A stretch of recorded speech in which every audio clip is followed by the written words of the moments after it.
Olá, gente, boa noite.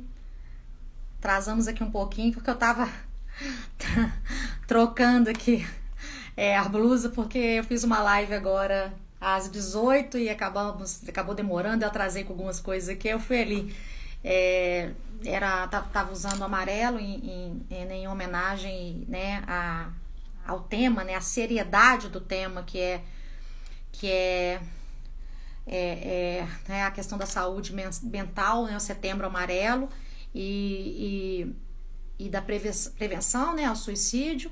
E eu não queria, né, eu tinha colocado essa cor para poder simbolizar justamente o diálogo que eu tive com um queridíssimo amigo, que foi assim, foi muito bom conversar com ele. Foi uma live assim que me tocou profundamente, né? Como disse o Lucas, de uma verdade, de uma sinceridade assim, gritante, assim, sabe? Que bacana, né? Que eloquência de sinceridade. Marcone, um beijo, querido. Muito obrigada. Deus siga te abençoando muito.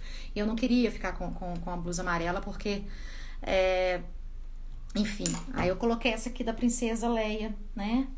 Que na verdade está escrito aqui: Don't mess with a princess. Então, tá a nossa cara, Jennifer. Jennifer Gavilã. Gente, olha que nome de candidata, no caso, né, ainda pré-candidata.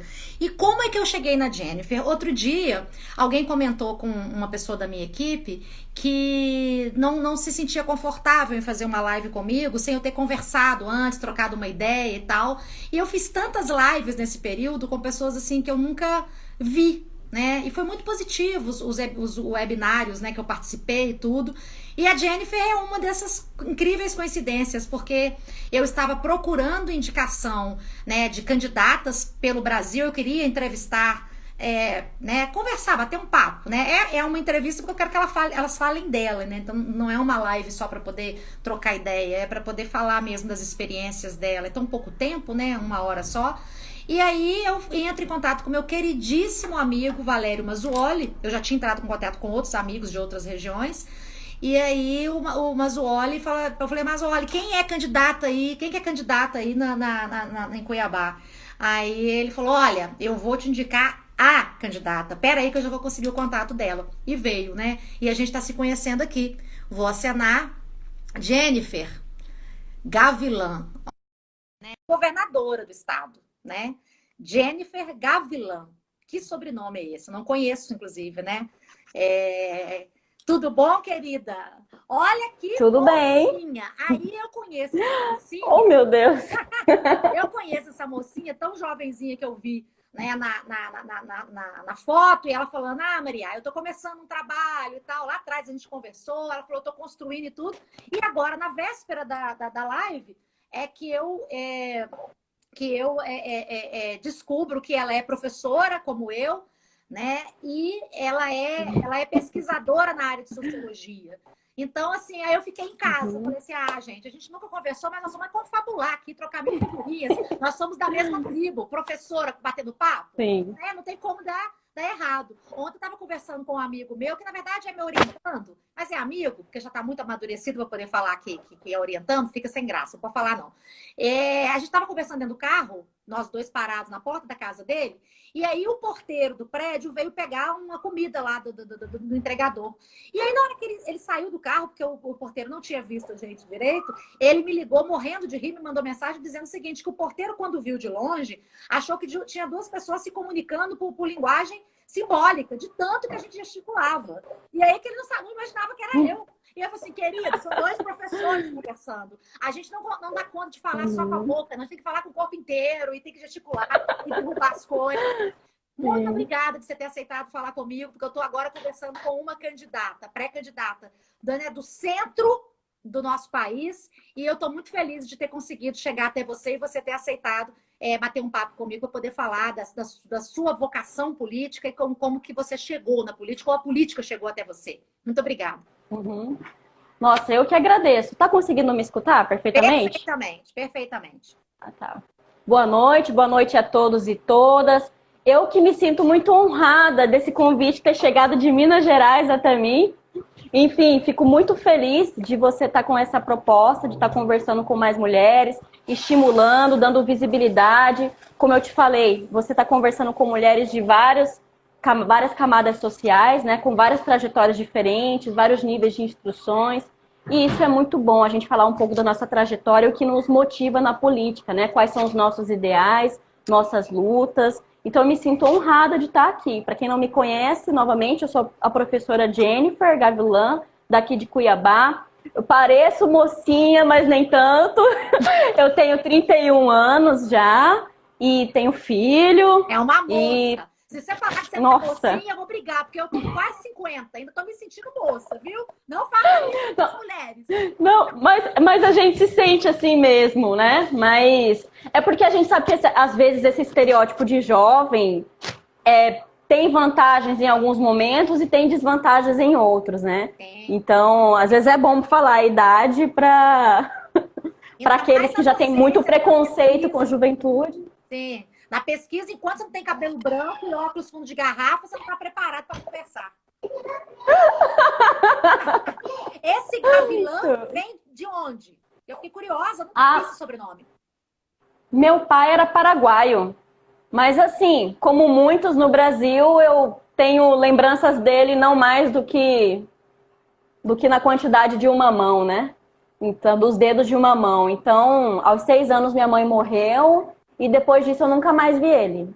Sumiu. Ele nunca cuidou de mim, né? Mas me tratou bem nas poucas vezes que eu lembro dele. E como é que foi essa história? Você cresceu numa família que te adotou, viveu com a família, com seus familiares, de pai ou mãe? Como é que foi essa história? Porque agora me chamou a atenção, assim, muito especial. E você tratar isso como algo que é muito comum no Brasil e que aconteceu com você e que parece que você superou, assim, com a mão nas costas. E tô vendo que tem um bebezinho te chamando aí, porque eu tô vendo que você é mãe.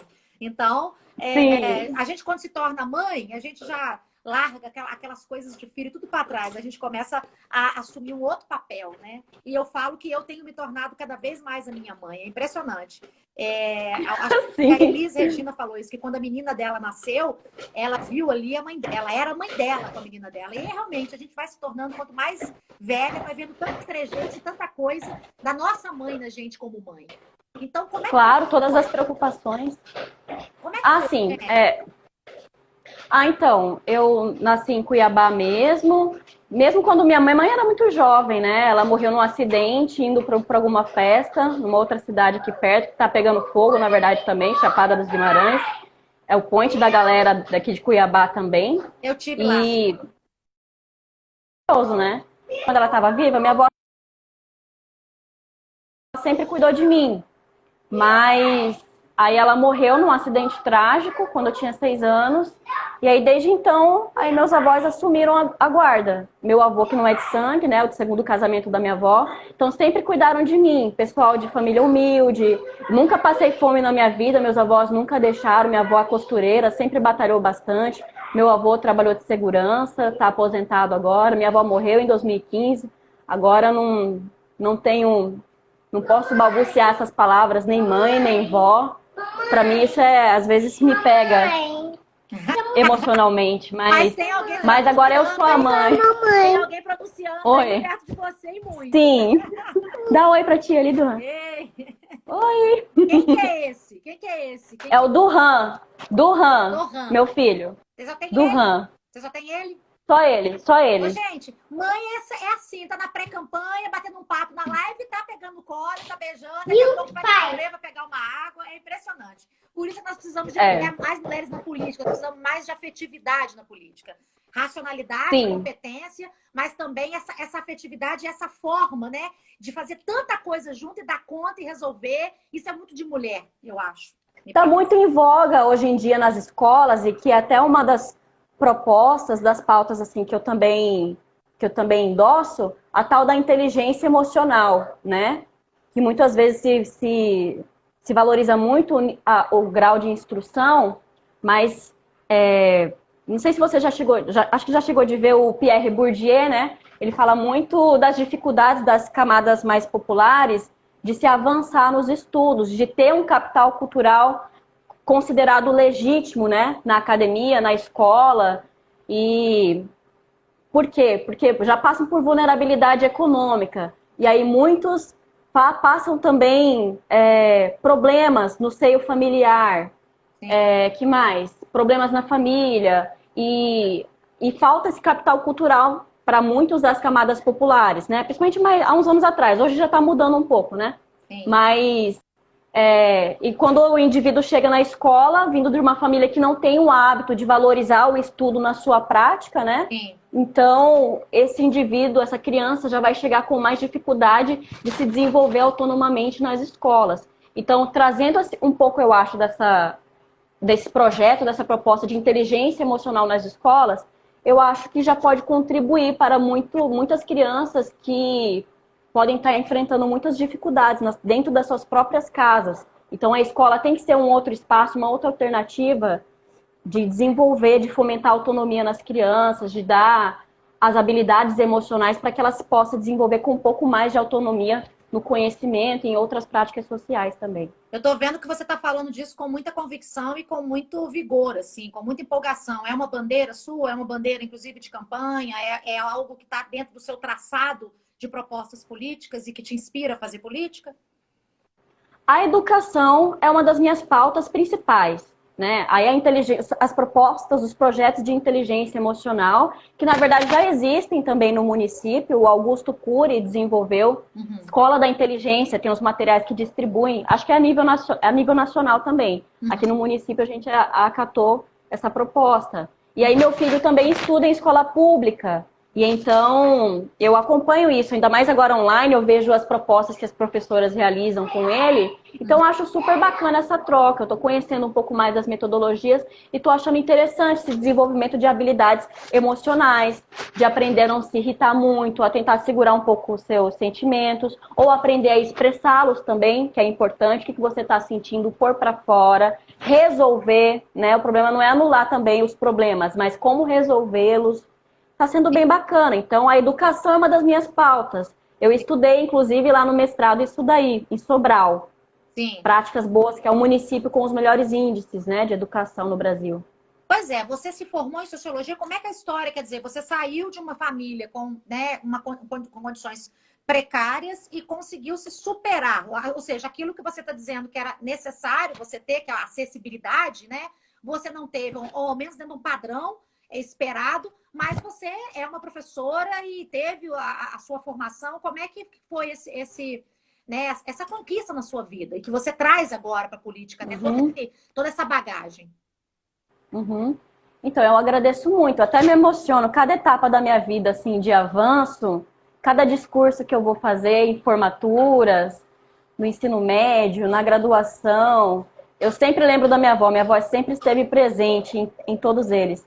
No meu discurso de prézinho, eu já tinha decorado um papel lá para fazer um discurso para a escola toda, então eu percebo que minha avó me ajudou muito a me alfabetizar, a minha própria avó em casa. Ela ajudava a fazer exercícios de matemática, até o nível básico, assim, fundamental, ela acompanhou bastante. Então, ela, meu avô na luta, eu agradeço muito aos meus avós em tudo. Eu tenho essa consciência plena, que sem eles, assim, eu não seria nada do que eu sou. Sim. Então, eu sempre escutei muito as experiências da minha avó.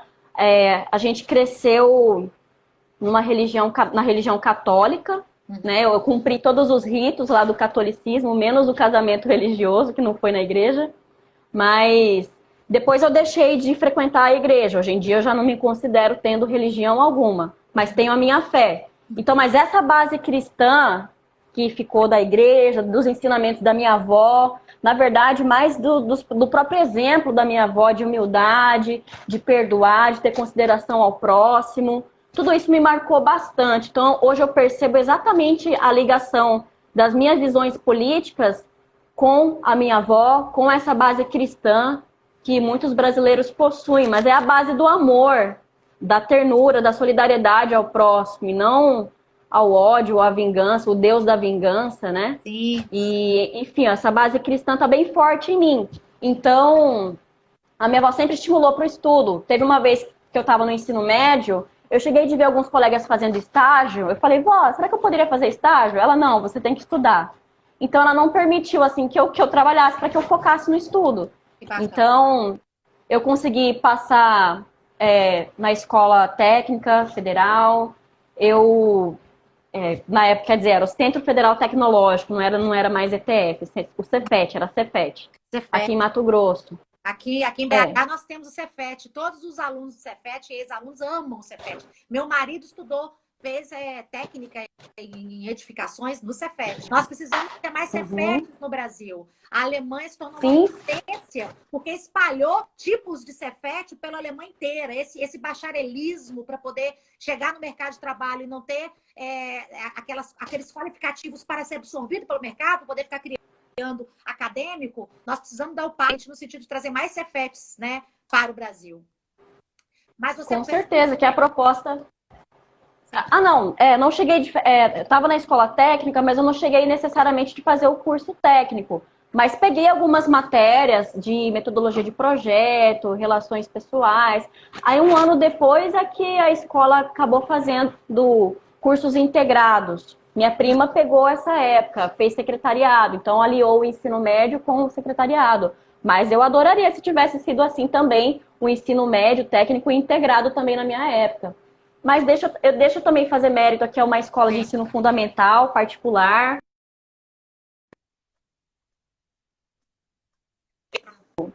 para o meu aprendizado. Estudei bastante, passei no Cefet, minha avó insistiu para a gente fazer faculdade, e eu sempre tive convicção de que eu seria professora, eu queria fazer algo pela sociedade.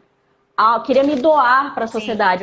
Eu tô colocando isso às claras na pré-campanha, que a gente tem que falar de onde a gente vem, né, quais são nossos valores, quem a gente é. E eu deixo isso muito claro, que quando eu escolhi ser professora, eu ganhei bolsa 100% numa universidade particular para fazer nutrição. Mas o que tinha a ver mesmo comigo era a educação a nível qualitativo, né, para a sociedade. Eu queria contribuir enquanto professora mesmo. E aí passei na UFMT, tentei letras primeiro, mas não consegui. Aí no outro ano, com a ajuda de um cursinho também, aí eu conheci as ciências sociais. Eu vi que uma colega que eu admirava bastante no ensino médio, que participava de movimentos sociais, aí ela tinha passado para ciências. Eu fui pesquisar sobre esse curso. E aí eu me identifiquei, opa, eu tinha tendência também para psicologia, mas psicologia me pareceu algo também voltado muito para o indivíduo, né? Para a mente humana. Eu falei, não, quero entender a sociedade como um todo, porque eu vejo algum futuro de política para mim. E eu quero compreender essa sociedade para melhor nela intervir. Sim. Talvez meio positivista isso, mas... Não, mas é funcional e o positivismo deixou um legado pra gente, assim, a gente fala, né? Detona depois que a gente já foi legatário e construiu a partir dele. Aí é muito fácil você detonar o passado quando você já está no futuro. Mas e aí a gente vai discutir positivismo aqui. Nós vamos fazer uma live só sobre positivismo. Até porque na minha área, né, na área jurídica, é a palavra quase que, né, é assim, né? A maioria.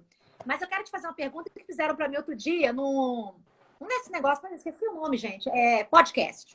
Que E aí a pergunta que ele me fez foi o seguinte: como é que você sai, né, da sala de aula para a Câmara? Qual a relação, né, da docência à política? E aí, quando você fala, né, que você precisa contar a sua história quando você sai em campo para poder disputar um processo político eleitoral, porque fazer política, a gente pode fazer política de várias maneiras, mas realmente o fronte que eu estou, né, para a batalha, para a luta, para a disputa, você já está colocando aí que você leva a sua história, porque essa história te levou até a política. E o que eu respondi para ele, sem nunca ter te visto, conversado com você, é que eu já fazia política porque eu sempre fui doada ao coletivo. Eu sempre amei ser professora, eu queria ser professora. Eu tenho prazer. Sempre tive um prazer enorme, né, em falar para as pessoas e trocar com as pessoas, sendo política. Exatamente. A nossa na parte mais esquerda um pouco. Perdão. Deu um tilt aqui no Instagram. Você poderia concluir para eu pegar? Não, até porque na minha concepção, hoje, olhando para o passado, eu já vinha fazendo política, eu vinha formando opinião, eu vinha debatendo, eu vinha ouvindo, eu vinha encaminhando demandas. A sala de aula dá para nós, né? Vamos dizer assim, essa tarimba para tratar com as pessoas e ter esse afeto aflorado, que é o afeto pelos alunos. E quanto mais velha eu fico, a distância dos meus alunos fica muito maior. Eu comecei a dar aula com 25 anos, né? Hoje, com quase 50, eu falo que eles estão mais próximos da minha filha do que de mim. Então, é como se fossem filhos que estão ali comigo. Então, isso é um exercício. E aí você agora fecha, quer dizer, você amarrou a questão, né? Olha, eu já tinha esse desejo, eu não fui fazer psicologia porque eu não queria tratar com o indivíduo, eu queria tratar com o coletivo, eu queria exercer a minha solidariedade de uma maneira mais intensa, mais eficaz. E aí, quando que começa essa consciência, essa autoconsciência de que, opa, eu quero fazer tudo isso? Então, entrei na Faculdade de Ciências Sociais, na Federal aqui de Mato Grosso, para conhecer melhor a sociedade, para poder melhor intervir. Porque primeiro eu achei que a gente tinha que conhecer as coisas, né? Sim. Então foi muito louco o curso de Ciências Sociais. São várias correntes teóricas, políticas, várias polêmicas, posicionamentos. E eu sempre fui assim, tá, eu quero ajudar, qualquer coisa que tiver para fazer, movimento de estudante, eu entrei, né, em centros acadêmicos, disputei DCEs também, estava junto com a galera. Porém, eu nunca fui do tipo de já me rotular de imediato, sem conhecer.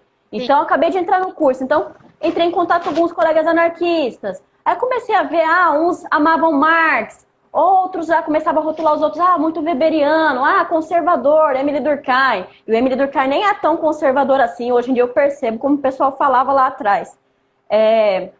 Então, várias correntes. Você é capitalista, comunista. Gente, não gosto de me rotular ainda, não. Claro, eu tenho um pé mais à esquerda.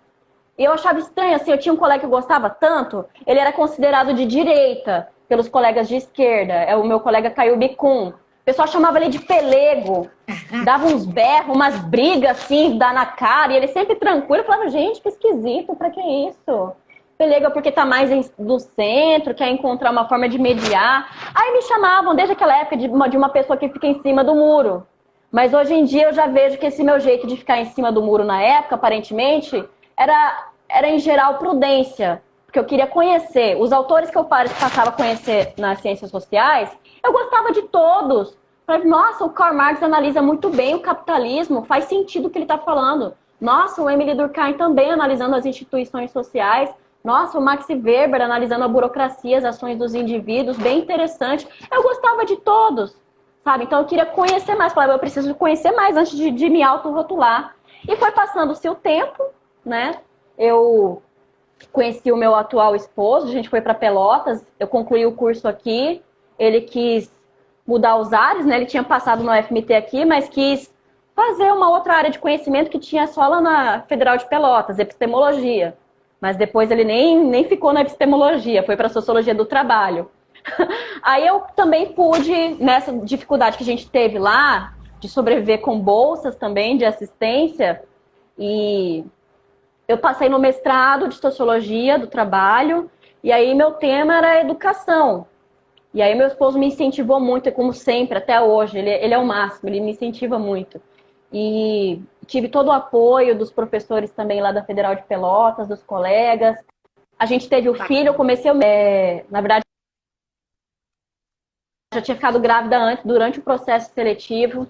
Então, nas primeiras e depois tirei licença. E aí eu resolvi estudar Sobral. Começou a aparecer cada vez mais a notícia. Nossa, o Ceará tem as melhores escolas do Brasil. Eu, como professora, achei um objeto de pesquisa interessantíssimo. Eu preciso ir para lá. Aí meu esposo me incentivou muito. Você tem que ir para lá, para Sobral, para analisar essas práticas. E como eu estava na sociologia do trabalho, então eu vou estudar o trabalho docente. Desde a graduação, na verdade, eu sempre me envolvi com projetos na área de educação. Bolsas, outros projetos financiados por outras entidades. Eu também, tudo na área da educação. Então o pessoal fala assim, você só tem 3 anos dando aula. Mas desde a minha graduação foi sempre trabalhando projetos na área da educação, vários projetos. E no mestrado, objeto de estudo, Sobral, trabalho docente em Sobral também, educação. Sim. Não, e é uma coisa assim, né? É uma experiência muito rica que você tem. Para mim é muito incomum. Eu, particularmente, não conheço ninguém que está me ocorrendo aqui agora. Quer dizer, você sai de Cuiabá, vai para Pelotas e daí vai para Sobral para poder colocar em prática aquilo que você estava trazendo no seu caminho. Você vai lá para Sobral para poder fazer quase que uma pesquisa de campo. Então, assim, é muita vocação, né? É querer muito. Sim, e queria aprender, né? Porque eu sabia, nossa, a gente precisa, se lá tem os melhores índices, qual que é o segredo de lá, né? Apesar que eu não estudei muito a gestão, foi mais a perspectiva do trabalho docente, mas deu de compreender um pouco isso. E aí eu trago essa experiência também para levar em conta, eu também quero melhorar. Beleza, aqui a gente tem um sindicato forte aqui em Mato Grosso, né? Promove lutas, greves, contesta muitas coisas do governo, né, do estado, a nível municipal. Mas, assim, eu tenho uma postura que eu não sou do excesso de corporativismo. Eu acho que o excesso de corporativismo pode acabar fazendo com que um determinado grupo profissional perca a visão do todo. Então, beleza, eu concordo muito, tem que valorizar mais os professores, está ficando uma profissão desvalorizada. Aí as boas mentes que poderiam estar migrando para essa área para favorecer a qualidade do ensino no nosso país, acabam escolhendo muitas outras profissões, porque ser professor não tem o atrativo econômico, pelo menos como um primeiro momento para atrair as pessoas, né? Então, tem que valorizar economicamente, melhorar a infraestrutura, condições de trabalho, mas tem que pensar em gestão. Eu percebia muito isso na faculdade e hoje em dia eu já tenho a convicção de que é um equívoco. Falar em gestão, nossa, muitos setores da esquerda assim, já arrepia a espinha, porque já quer te colocar numa caixinha, você é neoliberal, está pensando em eficiência da gestão dos serviços públicos. Sendo que se ficar muito nesse pensamento, a gente pode tá dando um tiro no próprio pé. Sim. Porque se a gente não defende a bandeira da eficiência de uma gestão pública, para que Estado? A esquerda não defende a funcionalidade do Estado, os serviços sociais. Então tem que prezar por essa eficiência, sabe? Então tem que pensar em estratégias de gestão também, né? Para além de só a questão econômica ou garantir estabilidade no serviço público, tem que pensar um pouco a questão de produtividade também. Eu acho interessante ter um equilíbrio, sabe? Sim. Mas aí falar aqui, dependendo do contexto que você tá, você já vai levar pedrada. Sim, né? Você tocou num ponto aqui agora, que para mim é um ponto chave nesse momento da minha vida, que eu estou me envolvendo com política desde 2018, que é a distorção do conceito de meritocracia atualmente. Partidos que se dizem, né, preocupados com a meritocracia estão fazendo a política antiga, assim, coronelista, descarada e pior, com verniz de novidade. Ludibriar ainda mais, né, o povo. E eu digo que eu sou meritocrata nesse sentido que você está colocando. Eu acho que a democracia ela tem que conjugar vários perfis, mas o meu perfil, a minha contribuição é a única coisa que eu tenho, que eu falo que é o único patrimônio que eu construí, que é a minha formação. E você foi no ponto, porque você falou assim, olha, eu tenho, sim, uma base de pesquisa, de conhecimento, de formação, mas também eu tenho que pensar na eficácia disso quando você toca na questão da gestão, porque se é anti-Estado, se você é a favor do Estado ou você é contra o Estado, bom, o Estado é uma referência. Se o Estado é uma referência, tem que funcionar. Mais ou menos, dependendo da posição, se é de direita e esquerda, que é, para mim, outra dicotomia que está totalmente distorcida, as pessoas perderam a noção do que é direita e esquerda, não tem a menor ideia do que estão falando. Então, eu tô apavorada, inclusive, me causa, assim, paura. E aí você foi no ponto, porque eu quero trabalhar conteúdos, mas eu também tenho que ter a experiência para poder fazer. Isso é uma coisa, Jennifer, que se eu tivesse que usar uma definição minha, né, do que eu estou pensando para mim, que é fazer política, eu usaria essa definição sua. Eu usaria a forma como você colocou. E eu nunca te vi, eu não te conheço. Então, quer dizer, somos mulheres que resolvemos vir para a política tardiamente, tanto é que você, ainda que tenha se envolvido com o movimento, você não se posicionava, você estava ali para poder aprender, né, e conhecer. Eu não era tão estimulada, porque o curso de Direito, para você fazer movimento estudantil no curso de Direito é um pouco mais complicado, e eu não tinha nenhum interesse, até porque eu era muito desconfiada. Eu sou da geração mais antiga, então política para nós era assim, eu não quero saber de política, era um mérito, eu quero só estudar direito. Olha o que deu aí. Passaram por cima do direito, quebraram a balança, rasgaram a Constituição e tá essa coisa aí, né, essa disfarçatez. Então, eu definiria assim, eu venho amadurecida com uma carga já, uma bagagem, eu quero contribuir. Com certeza. E para eu contribuir, eu tenho que ter experiência, eu tenho que ter conhecimento e experiência. Eu não estou dizendo que o parlamento, o executivo e todas as instituições têm que estar recheadas de perfis assim. tem que ter de todos, mas o meu é esse, eu quero que tenha entrada. Eu quero ter conhecimento, eu quero poder contribuir. E aí eu queria te ouvir um pouco pelo seguinte, quando eu digo, né, em 2018, que eu queria sair em campanha, as pessoas começaram assim, eu lembro que uma amiga minha falou assim, você tá louca? Uma colega de instituição, de faculdade, você tá louca? E aí, em 2019, final de 2019, já, agora as pessoas já começaram assim, Maria, você vai sair para vereadora, né, Maria? Então, eu já tinha uma ideia de que eu queria fazer aquilo e já começaram a me impulsionar. Inclusive, a colega que tinha falado comigo lá, você tá louca? Ela falou assim, ó, você é minha vereadora, você tem que sair e tal, que ela também é uma mulher aguerrida e de política, eu quero ver ela fazendo política. E aí, vou citar o nome dela porque eu tô falando dela que só bem, Cristiana Fortini. Então, quando ela me perguntou lá atrás, o que aconteceu? Que você mudou radicalmente? Hoje ela já fala assim, você é minha vereadora e eu quero ver ela presidente da OAB, porque ela fez campanha para a OAB também, numa chapa. Então, Jennifer, a questão hoje para mim que se coloca é a seguinte, tem amigos, né? Tem pessoas que me conhecem e que depois travou vindo. Tem pessoas que me conhecem e que depois que eu resolvi fazer política e assumir esse perfil, sumiram. Se constrangem. Nossa! Meu Deus! Da minha instituição, sabe? Do meu afeto. O que está acontecendo com as pessoas nesse país que, de repente, só porque nós queremos contribuir, e para mim isso é esquizofrenia pura, porque o que está aí não presta, só tem político corrupto, só tem criminoso. Eu não sou criminosa, eu não sou corrupta, eu tenho carreira, eu tenho profissão, não preciso de dinheiro público. O meu dinheiro público eu ganho da UFMG. Então eu quero lá usar a minha expertise para tentar mudar esse negócio, como eu tenho dito aqui em várias lives. Eu quero deixar um legado melhor para minha filha. Não quero deixar, você quer deixar um legado melhor para o seu filho, para o seu menino. Então, assim, o que acontece? Quer dizer, onde que fica, sabe, esse preconceito, esse medo, esse constrangimento? É porque eu sou mulher? É porque eu sou acadêmica, né? E aí eu tô te perguntando isso porque você tem o mesmo perfil que eu. Nós transitamos pelo mesmo métier, vamos dizer assim. E aí vem a segunda pergunta, né? Que na verdade uma implica na outra. Como é que tem sido com você? As pessoas têm te apoiado, têm te ajudado? Foi simpático? Porque quando eu conversei com você lá atrás, eu tinha certeza que você era candidata, porque o Valério tinha me dado essa certeza. E aí, quando a gente conversa, você fala assim, peraí, eu tô construindo, calma e tal, não sei o quê. E aí, enfim, eu sei que deu certo e o Valério estava certo. Como é que foi essa construção quanto a pessoas no seu entorno?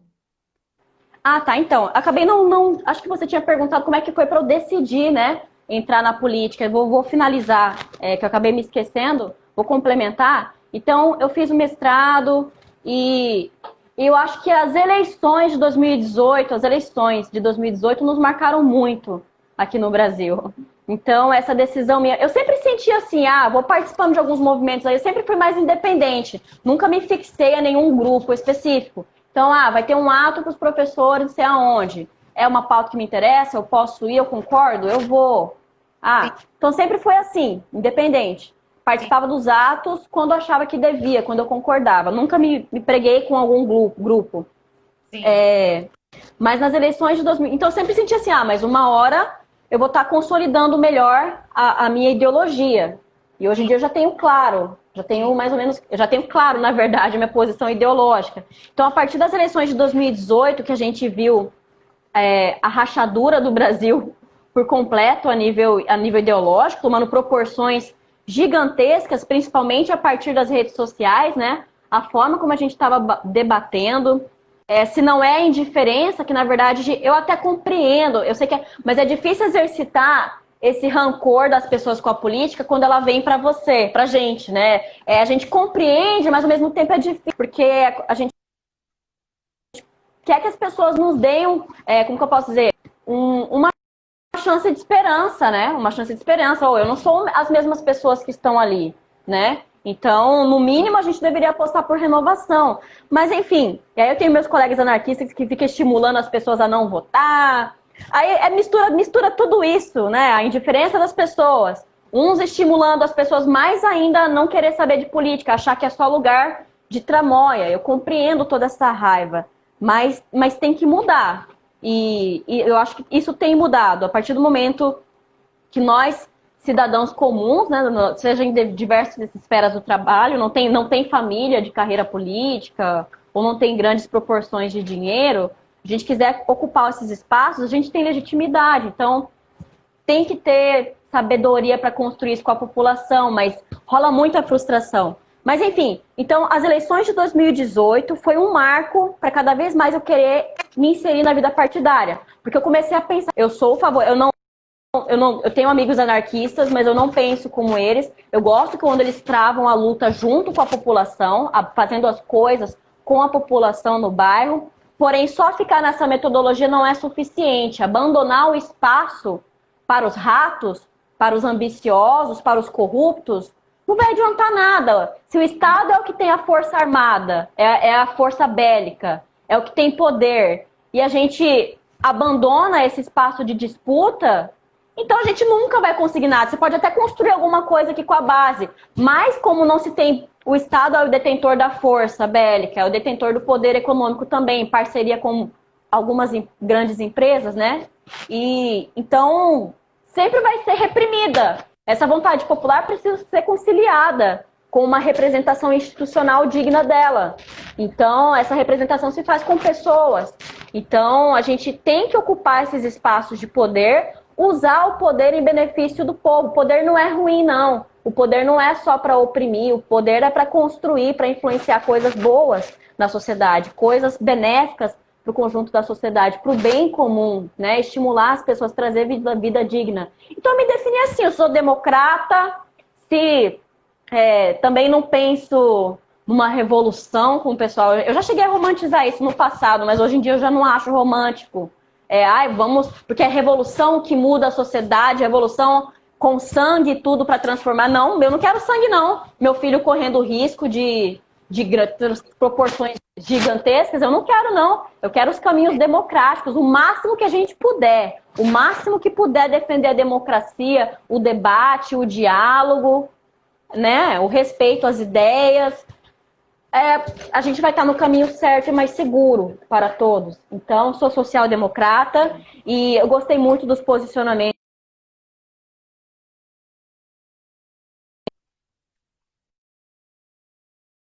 Eu entrei também pela influência do candidato Ciro Gomes, na época de 2018. Eu gostei muito da forma como ele se posiciona nos debates, né? Mas, enfim, tem coisas que a gente dá para criticar nele, claro. Sim. Mas em termos de projeto, tirando a parte emocional que ele pode ser estourado algumas vezes, como vários outros políticos também são, em termos de projeto para a sociedade, eu me identifiquei com o projeto nacional desenvolvimentista, a união, né, do desenvolvimentismo, das teses do bem-estar social, do welfare state, né, do Keynes. Então é isso, eu quero conciliar quem produz com os trabalhadores, né, o bem-estar da sociedade, o empreendedorismo. Dá para incentivar a tecnologia avançando, o mercado informal aumentando, né? Então, eu acho que essa consciência assim, voltada para o empreendedorismo, claro, não pode ficar muito clichê, mas porque querendo ou não, a gente está num mundo flexível, né? De trabalho. Então, as pessoas desenvolverem competências para se preparar também para esse mundo, para esse mercado, é interessante, né? Sim. Mas tem suas limitações, então... Eu quero conseguir ter um capitalismo sustentável, porque nós vivemos no sistema de capital, no sistema capitalista. Então, isso para mim, nesse momento, é inelutável. Eu não tenho como me opor, né, e pegar, né, a foice, o martelo e sair por aí. Eu preciso de criar condições dentro do próprio sistema. E se esse sistema, em algum momento, ruir, ele tem que ser substituído por um melhor. Não é simplesmente fazer terra arrasada, até porque na história da humanidade isso nunca foi possível. Nunca aconteceu. Mas, assim, você é muito incisiva, né, de que você tá muito com convicções, que você tem uma ideologia formada. E aí a minha pergunta, né? Qual é o diferencial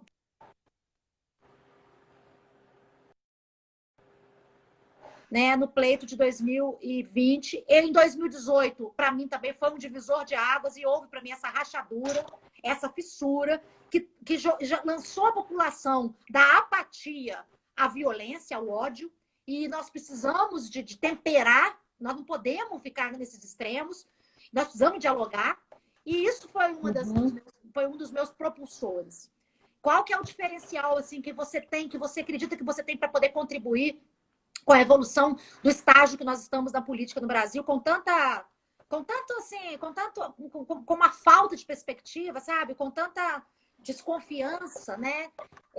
Uhum. Como que você se vê como né? Se você tivesse que falar sinteticamente, olha, eu sou uma candidata que tem pré-candidata nesse momento, que tem tais e tais e tais qualificativos, e eu acho que isso torna, né? Me torna Uhum. necessária. Porque, como eu, nós precisamos de ter vários perfis que são necessários a essa construção dialógica. Uhum. Aí só pra finalizar aquela pergunta, eu tô atrasada nas respostas, tô enrolando. Professora Jennifer, sai desse vestibular porque não te Nossa! pertence. Isso aí é cargo de É, professora. Eu sei exatamente. Tá com escaminha aqui. Vamos voltar, vamos retomar tudo. você, Tô brincando. você falou a recepção, tinha falado da recepção das pessoas, né? Sim, Graças a Deus, assim, em geral, as pessoas estão me apoiando, a família tá me apoiando geral. Apesar de ter alguns que não gostam de política, tem aversão de política, mas estão me apoiando. Ó, não gosto de política, mas tô contigo. Outros já têm medo. Eu senti medo em algum momento. Nossa, eu sou mulher, tô com um filho. Eu com tanta proposta, assim, olha que eu nem sou radical, nem sou tão radical assim, mas passou o medo na cabeça. Eu tô com um filho. Ai, meu Deus, se eu afrontar grandes interesses, grandes políticos, algo pode acontecer comigo. Eu cheguei a... muitas emoções, são muitas emoções, né? Esse processo. Mas tem que ir. Depois eu parei para pensar, não, você vai estar fazendo as coisas corretas, o que tiver que ser, será. E o meu diferencial, colocam isso em algumas estratégias de marketing, olha só, eu fiz uma live não, participei de uma formação de live com o pessoal do MBL. Olha, eu não concordo assim com a ideologia deles, mas eu vejo algumas posturas interessantes, sabe? Então eles realmente defendem aquilo, eles procuram ser um pouco mais transparentes. Só que assim, aí eu fiquei lá esperando o sorteio de uma mentoria gratuita, só que eles sempre se referiam, então o cara, parece que só estavam falando com homens naquela live. Então teve esse ponto que eu achei muito ruim lá do MBL, mas enfim, eles colocaram, eu ia usar alguma coisa que eles estão colocando, de ser verdadeiro. Esse é o grande diferencial que a gente pode ter em qualquer época, sabe? Ainda mais agora com as mídias, com as redes sociais. Eu tenho esperança de que as pessoas... A gente sabe que muitas das pessoas não votam em partido, exceto pelo PT, que está tendo sinal de rejeição muito grande, né, nos últimos tempos. Então, eu já vejo muitas pessoas assim que perguntam, você é do PT? Porque eu não voto no PT. Então, esse ódio que teve ao PT desde 2018, né, seja em parte pelas próprias culpas, mas também com a mídia, com vários outros acontecimentos, esse ódio reflete ainda hoje. Mas, em geral, as pessoas não votam por partido. Então, o povo precisa sentir verdade nessas causas. E mesmo isso, o pessoal lá do MBL ou qualquer outro, o MBL falou assim, você tem que montar seu boneco. Aí não no sentido de falsidade, mas você colocar o que você defende. Tem que fazer sentido as suas pautas com quem você é. E esse boneco nosso, o boneco da Jennifer, o boneco da Maria, tem que ficar claro pro povo. Quem você é? Eles falaram tal de uma regra de 10 segundos. As pessoas têm que te identificar em 10 segundos. Se você pudesse resumir quem você é, o que você defende em 10 segundos. Eu sou professora, quero lutar por isso, isso, aquilo. Então, meu diferencial que eu estou trazendo hoje é verdade, é transparência. E isso está cada vez, espero que se torne um padrão de conduta na vida pública. Transparência com o povo, transparência das ações do político. As redes sociais permitem cada vez mais isso, né? Dar satisfação para o povo do que você está fazendo, por que você escolhe tal coisa. Cobrar, exigir essa transparência com todos os seus pares no meio político, né? Que é uma das maiores funções do vereador, é a de fiscalizar. Então tem que estar firme. E aí, um dos outros diferenciais que eu tive também aqui em Cuiabá é que eu encontrei bons exemplos de vereadores aqui no município. Eu comecei a olhar um pouco mais para a política municipal e fiz curso também com um vereador muito legal aqui, o Felipe Velaton, que também vai ser candidato a vice-prefeito. Mas, enfim, com esse exemplos de vereadores que estão na Câmara, o Lilo Pinheiro, que é do PDT, mesmo um que meio que gosta do Bolsonaro, ele tem algumas posturas interessantes, o Abílio. Até esqueci qual que é o partido dele. Aliança, esqueci qual que é o partido dele. Mas ele é meio vinculado com o Bolsonaro. Ele é da religião. Mas ele nunca fez piadinha com diversidade sexual, com diversidade de cores. Nunca, sabe? Nesse tempo que ele tá no mandato, ele nunca foi desse tipo tosco de fazer piadinha com isso. Mas enfim, a gente fica um pouquinho com o pé atrás, mas em termos de fiscalizar, a gente vai vendo os caras dando exemplo, afrontando os interesses. E aí aqui na gestão municipal de Cuiabá foram secretários de saúde presos, secretários de educação afastados, procurador-geral do município afastado em esquema de educação. Tem que esperar, claro, o julgamento, mas tudo isso aí é indício, sabe, de esquemas. O prefeito aqui, não sei se você sabe, o prefeito aqui foi filmado, virou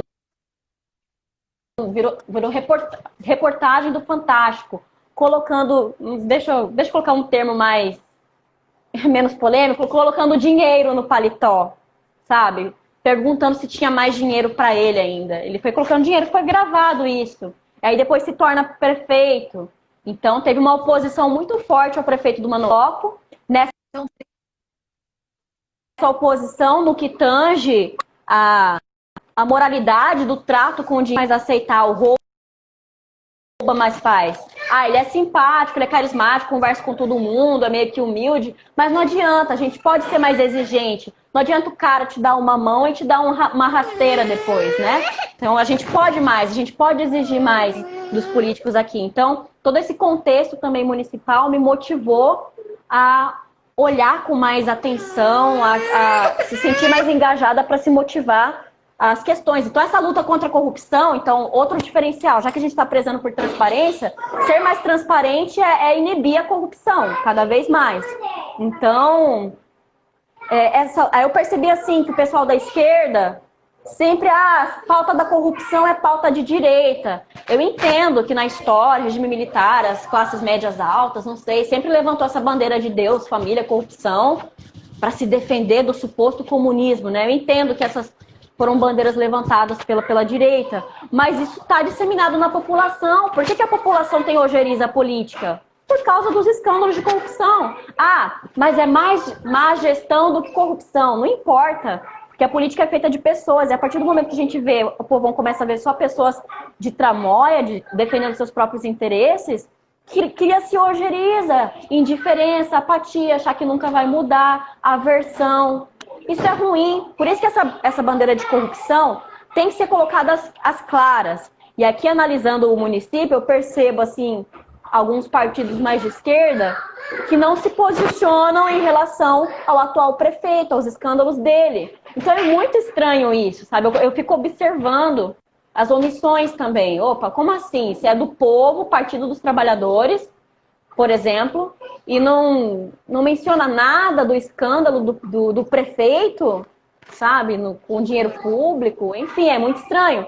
Então eu acho que essa pauta aí, tipo, é uma defesa, é o básico, na verdade não deveria ser nem uma bandeira, né? É um princípio da política, né? Então, mas devido à situação de tanta indiferença e pessimismo, tem que levantar ela sim, a população precisa sentir verdade na gente. Eu tô começando a sentir os resultados positivos de pessoas estranhas, inclusive do Facebook, que eu adicionei igual louca. Meu esposo foi adicionando também pessoas igual louca no Facebook.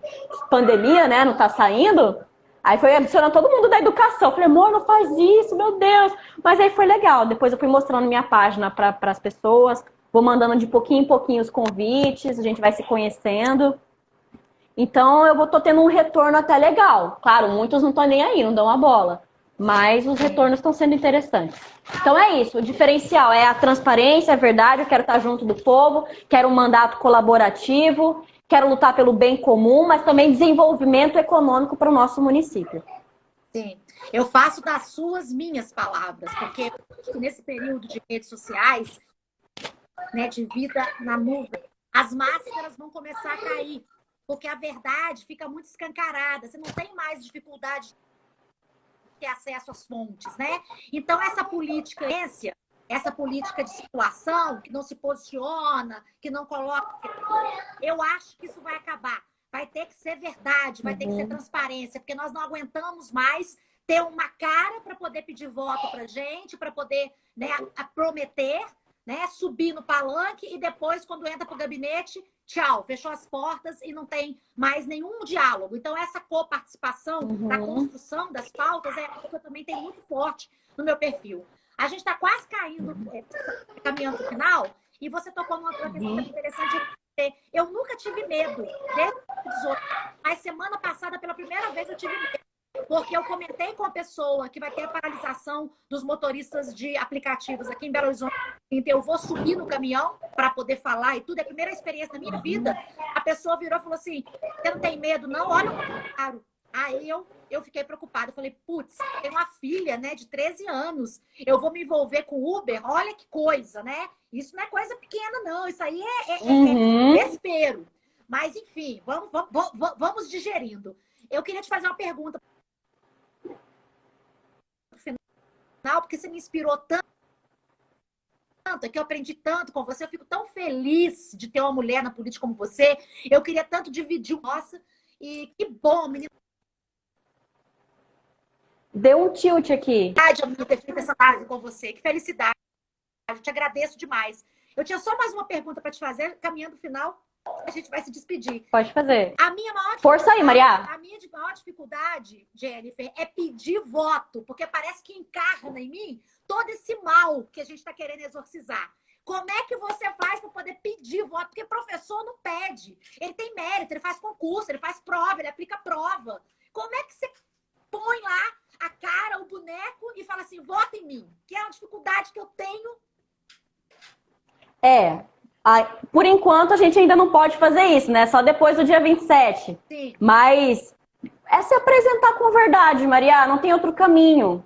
Você pode adicionar alguém estranho, falar, ó, estou aqui. Vai ter pessoas que não vão dar a mínima mesmo. Mas não tem outro jeito. É encarar sua própria verdade. Resumir de uma forma concisa os seus valores e qual a sua intenção. Ó, eu estou me colocando como pré-candidata, estou querendo renovar a cidade. Você poderia conhecer minhas propostas? Muito obrigado. Acho que é ser gentil, ser verdadeiro. Não tem outro caminho, sabe? Sim. Então, para abordagem, eu acho que a nível pessoal, poderia as pessoas refutarem, a nível da internet também podem refutar. Mas é esse o caminho, é dar cara a tapa mesmo. Ou as flores. A tapa ou as flores. As flores, que venham flores, muitas flores. Eu acho que venham muitas flores, pela intenção, pelo desprendimento, pela coragem, né? Pelo querer fazer sinceramente, honestamente, pelo caráter da gente, eu acho que a gente merece sim flores. Especialmente as mulheres nesse momento. E a questão do pedir voto, eu estava me referindo a 2018, é porque você não fez campanha em 2018. E eu fiz em 2018 uma campanha improvisada de última hora e tomei muita paulada. E a coisa que eu mais tive dificuldade de assumir é que eu era uma candidata. Eu não me via assim. E depois eu conversando com uma colega do Avante, a Carol Canabrava, ela falou, Maria, o grande passo que você vai dar é quando você aceitar e falar assim, eu assumo. Porque isso não é fácil. E eu vinha vivendo isso, sofrendo com isso. E aí quando a Carol me falou, parece que a coisa se clarificou. E ali eu falei, eu vou fazer um trabalho no sentido, inclusive na terapia, de me aceitar sim. Eu tenho que assumir que eu quero fazer política, que eu não sou bandida. Eu sou uma política. Eu não estou aqui para poder tirar dinheiro do povo, nem expoliar. Eu quero fazer, eu sou uma pessoa de projetos, eu gosto de gente ao meu redor, fazendo comigo. Eu quero colocar em prática isso que eu faço na universidade, na perspectiva macro, porque é óbvio que essas instituições são maiores e nos dão mais espaço, mais condição de trabalho. E eu quero te encontrar por esse meio do caminho aí, porque eu quero muito a gente vai dividir com Deixa eu te fazer uma pergunta rapidinho, se der tempo. Quantos minutos tem aí? Acho que tem 5 minutos. 3, 4 minutos. 4. Como é que tá a situação aí em Belo Horizonte? Você tá mais para uma posição da continuidade das políticas da prefeitura ou de oposição? Ou nenhum nem outro? Está indefinido? Nesse momento, há uma polêmica muito grande em torno do prefeito por causa da questão da pandemia, porque eu acho que ele teve coragem de ir lá e tocar no comércio, né? E fechar o comércio. Tanto é que um vídeo que eu tinha começado a ensaiar era pão na mesa, né? E cuidado com a saúde. Um direito fundamental não exclui o outro. Peraí, não é assim, não. Você sair para trabalhar e voltar para casa e morrer e contaminar a sua família também é risco. Então, e depois das chuvas, né? Também que a gente teve aqui, que a cidade sofreu é verdade. Então, hoje, ele é uma figura polêmica. Eu, particularmente, acredito, Jennifer, que o candidato, ele precisa, um candidato que está funcionando numa gestão, ele se reeleger é legítimo, porque é muito difícil. Eu trabalhei, fui secretária de Casa Civil aqui do governo, do estado de Minas, 4 anos voou. Primeiro ano é para poder mapear o território, o segundo ano você começa a trabalhar, o terceiro ano você está firme, acabou o governo. Aí é campanha, o povo já começa a dispersar para a campanha. Então, eu tendo a acreditar na reeleição. E o presidente do meu partido, que é o Rede Sustentabilidade, ele é vice-prefeito. Então, naturalmente, haverá coligação, naturalmente há um compartilhamento, né? Uma troca e um apoio, evidentemente. Então, eu não vou ser aqui hipócrita de dizer que eu vou fazer oposição ao prefeito se eu estou no partido do vice dele. Seria assim, loucura. Aí ia querer anarquizar sem ser anarquista. Então, essa é a minha posição. É avaliar o que tá bom, precisa melhorar, o que tá ruim, né? Sim. Tirar e melhorar também. É isso aí, não pode ser e sem devaneios, né? Você ficar com devaneios, eu vou derrubar aquela pessoa, ela tem que sair e tal. Não é assim, é política antes de tudo. E não sou eu que estou dizendo isso, não, isso é Kant, né? Ela é, antes de tudo, um desejo de fazer tal que às vezes as pessoas até mentem, até distorcem a realidade, tanto que ela quer fazer. Isso é Kant, lá na metafísica do Kant. Então, assim, é preciso estratégia também. Política é, antes de tudo, estratégia. Para poder você conseguir realizar um projeto que é, em última instância, o bem comum e contribuir de alguma forma para a evolução da humanidade. Não é possível que nós estamos passando aqui por esse planeta, né? Sofrendo e vivendo a decrepitude da vida física para não fazer nada. Não é possível, a gente tem que contribuir. Sim. Por que esses cargos de diplomata são tão valorizados, né? É porque o nervo da política tá aí nesse fronte de dialogar, de negociar, de ver até onde dá para ir a negociação ou não, né? Enfim. Diplomacia, né? Diplomacia também é tudo. Não é o que se diz também, é como se diz, né? E o respeito, a integridade, para mim, está justamente no respeito e na transparência. Eu sou uma pessoa muito transparente, muito verdadeira, até demais. E eu preciso disso. De política, sabe? Eu preciso disso. A gente tem que trazer essa verdade. A gente tem que...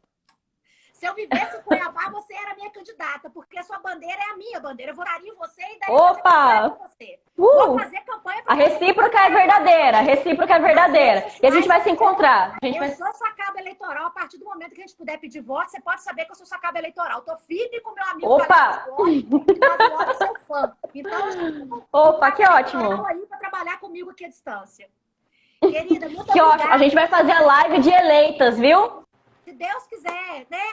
A gente quer Amém. Terminar, né? A gente entra nos processos de competição, é óbvio que é para poder vencer. Mas eu tenho dito, sabe, Jennifer, que o aprendizado é tão bacana, a experiência, ela mexe com a gente, é tanta vivacidade, sabe? É tanta vida. E o mais importante, eu descobrindo pelo meio da caminhada quanta gente acredita em mim, quanta gente aposta em mim, quanta gente que está vindo trabalhar de graça para mim, que não quer dinheiro, não quer nada. Ontem eu ouvi uma declaração da nossa vice-presidente do Sicovap, aqui do Sindicato dos Motoristas por Aplicativo. Ela me abraçou na porta do sindicato e falou assim: Maria, eu tô com você. Eu falei: espero um dia retribuir. E ela falou assim: não precisa retribuir. É porque eu quero, é genuíno. Eu quero ver você lá. Eu confio em você. Não tem retribuição. Esse projeto é meu. Olha que bom. Nossa, passa tão rápido o tempo, né, Maria? Nossa, a gente vai... Eu agradeço muito, tá bom? Eu agradeço muito a oportunidade. Foi um prazer te conhecer. Muito obrigada aí ao professor envolvido. Depois eu vou procurar seguir ele. E as indicações feitas aí para que a gente pudesse se encontrar. Eu agradeço muito a oportunidade. Eu tenho acompanhado, você está bem ativa na luta aí dos motoristas de aplicativo, né? E defendendo a diversidade, a democracia, sendo uma representante da cultura democrática. É isso que a gente tem que trazer para o Brasil. Cultura democrática. Sim. A política a gente tratar com paixão. Sim.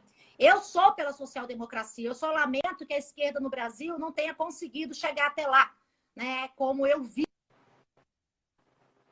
uma social-democracia funcionando enquanto que o povo estava bem assistindo manhã. Então, eu que te agradeço. Eu te agradeço demais.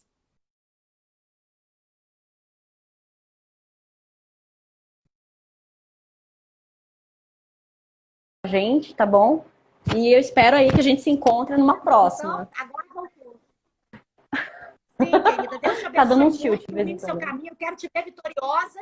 E eu falei aqui antes de você entrar que o seu nome é nome de governadora, viu? Você tá começando pela vereança, porque a gente começa e acessa território. Mas eu quero te ver, eu quero te encontrar lá no Senado Federal, sabe? Não que Cuiabá não te Eita! mereça muito, né? Mas eu quero ver você lá no Senado também. Então, Deus te abençoe e te guarde. E você, como uma pessoa, inclusive, né, espiritualizada, de base cristã, que você tenha muita força, muita fé, muita crença para chegar no final desse caminho plena, plena. E de preferência com a vitória, que eu quero brindar com você aqui pelo Instagram também. Deus te abençoe. Um Amém. beijo. Para todas nós. Maria, beijo. Boa noite a todos e todas. Até mais. Até mais. Boa noite.